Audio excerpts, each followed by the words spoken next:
আসসালামু আলাইকুম সম্মানিত ভিউয়ার্স, আপনারা স্ক্রিনে দেখতে পাচ্ছেন যে হাজিরা দেখার মন্ত্র। এটা দ্বারাতে আপনি যে কোনো কিছু হাজিরা দেখতে পারবেন, যে কোনো কিছু দেখতে পারবেন। পৃথিবীর যে কোনো প্রান্তে আপনি নিজে কবিরাজ হয়ে গড়ে উঠতে পারবেন, আপনাকে কারো কাছে যাওয়া লাগবে না। আপনি দেখেন স্ক্রিনে যে নকশাটা দিয়েছি, হাজিরা দেখার মন্ত্র। এখানে 2টা লাইন আছে, একদম সহজ, আমি বলে দিতেছি। তার আগে আমার এই জাদুবিদ্যা বহুমুখী চ্যানেলটা যারা এখনও সাবস্ক্রাইব করেননি, দয়া করে সাবস্ক্রাইব করে লাইক করুন, শেয়ার দিয়ে পাশে থাকবেন। পাশে থাকা বেল আইকনটি ক্লিক করে রাখবেন, যাতে আমি যে কোনো ভিডিও ছাড়ার সাথে সাথে নোটিফিকেশন আগে আপনার কাছে চলে যায়। আপনি উপকৃত হলে আপনার পাশে আরও যারা আছে আপনার কাঙ্ক্ষিত, তাদেরকেও দেখার সুযোগ করে দেবেন।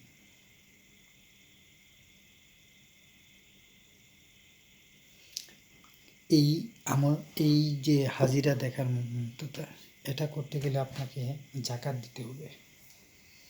এটা জাকাত তেমন কিছু না, গরু ছাগল হাঁস মুরগ না। এটা জাকাতের সিস্টেমটা আমি বলে দিতেছি। যে এই আমলটা যে করেন, তাহলে আপনি প্রথমে জাকাত দিতে হলে আপনাকে এটা কী করতে হবে, প্রতিদিন এশার নামাজের পর প্রতিদিন এশার নামাজের পর 4140 বার করে 41 দিন পর্যন্ত পড়তে হবে। আপনার জাকাত আদায় হয়ে যাবে। ঠিক আছে? আপনাকে প্রতিদিন, যেটা বলেছি, প্রতিদিন এশার নামাজের পর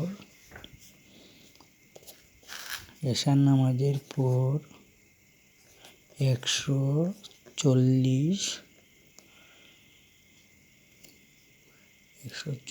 বার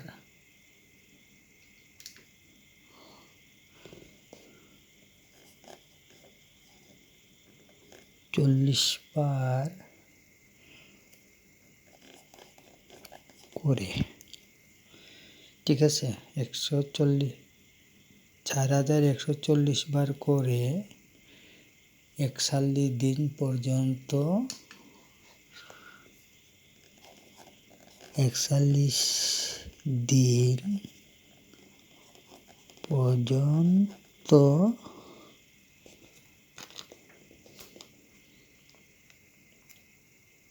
পড়তে হবে।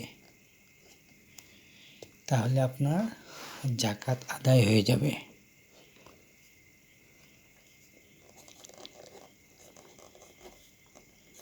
জাকাত আদায়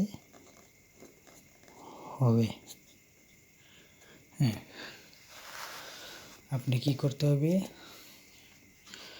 যেদিন থেকে আপনি মনে করেন যে কাজটা সম্পূর্ণ করবেন, সেদিন থেকে আপনাকে প্রতিদিন এশার নামাজের পর 4140 বার করে 41 দিন আপনাকে এই আমলটি করতে হবে। জালালি জামালি পরহেম শর্ত।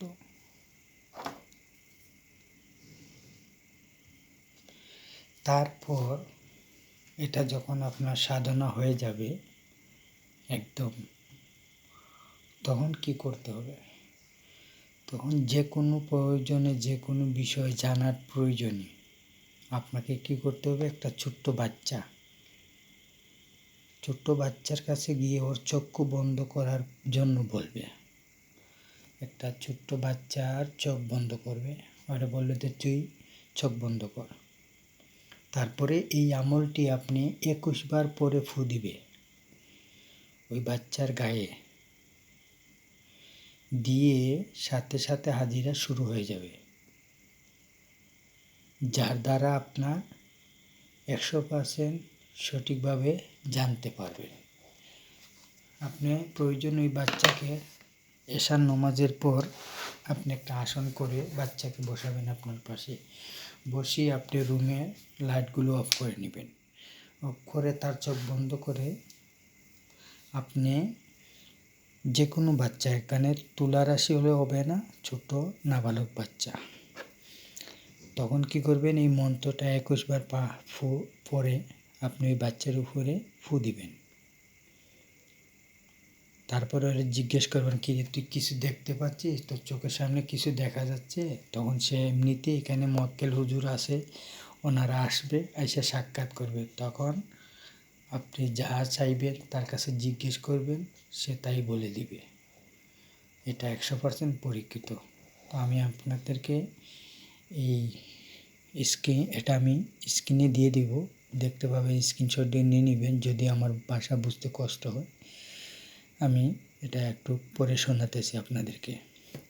কালা দেও ভাই বাণী আঁকে মিল মেরে জানি, কালা দেও ভাই বাণী আঁকে মিল মেরে জানি। আমি আবারও বলতেছি, কালা দেও ভাই বাণী আঁকে মিল মেরে জানি।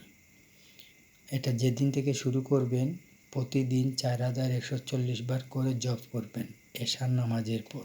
তারপরে কি করবেন, 41 দিন পর্যন্ত একটানা আপনি এই সবুতে থাকবেন শুধু এশার নামাজের পর। এই নামাজ পড়ার কারণে আপনার এই জাকাতটা আদায় হয়ে যাবে, তার জন্য আপনি কোনো কিছু করা লাগবে না। পরবর্তী সময়ে আপনার যখন 41 দিন পূর্ণ হয়ে যাবে তখন আপনি কি করবেন, এরই ভিতরে স্বপ্নে আপনাকে অনেক কিছু দেখাবে। তারপরে কি করবেন, তারপরে আপনি যে কোনো একটা নাবালক শিশু বাচ্চা কথা বলতে পারে ওই মতো একটা বাচ্চাকে নিয়ে আপনি এশার নামাজের পর বা মাগরিবের নামাজের পর একটা রুমের দরজা বন্ধ করে প্রয়োজনে পারেন তাহলে একটু আগরবাতি জ্বালিয়ে নেবেন, সুগন্ধি আপনার গায়ে মাখিয়ে নেবেন। তারপরে 21 বারে এই কালা দেও ভাই বানিয়া আঁকে মিল মেরে জানি এই শব্দটা 21 বার উচ্চারণ করবেন। 21টা ফু ওই বাচ্চার গায়ে দিবেন। তারপরে তাকে জিজ্ঞেস করবেন, কিছু দেখতে পাচ্ছ, বা আমি এই জিনিস জানতে চাই, অমুক কোথায় আছে, বা এই ওনার অমুকের মাল চুরি হয়ে গেছে, অমুক জায়গায় একটা গাড়ি চুরি হয়ে গেছে, বা অমুকের বাচ্চা খুঁজে পাইতেছে না, কোথায় আছে, কোন পরিস্থিতিতে আছে, বেঁচে আছে না মারা গেছে, বা আপনার হারানো জিনিস কোথায় আছে, কিভাবে পাওয়া যাবে না যাবে, এটা সে সম্পূর্ণ বলে দিবে। এটার সাথে কিন্তু অনেক বড় দেও আছে, জিন জাতীয় বড় দেও আছে এটার সাথে। তো সে বলে দিবে সব কিছু কোথায় কীভাবে আপনি এটা 100% কাজ সম্পূর্ণ করতে পারবেন।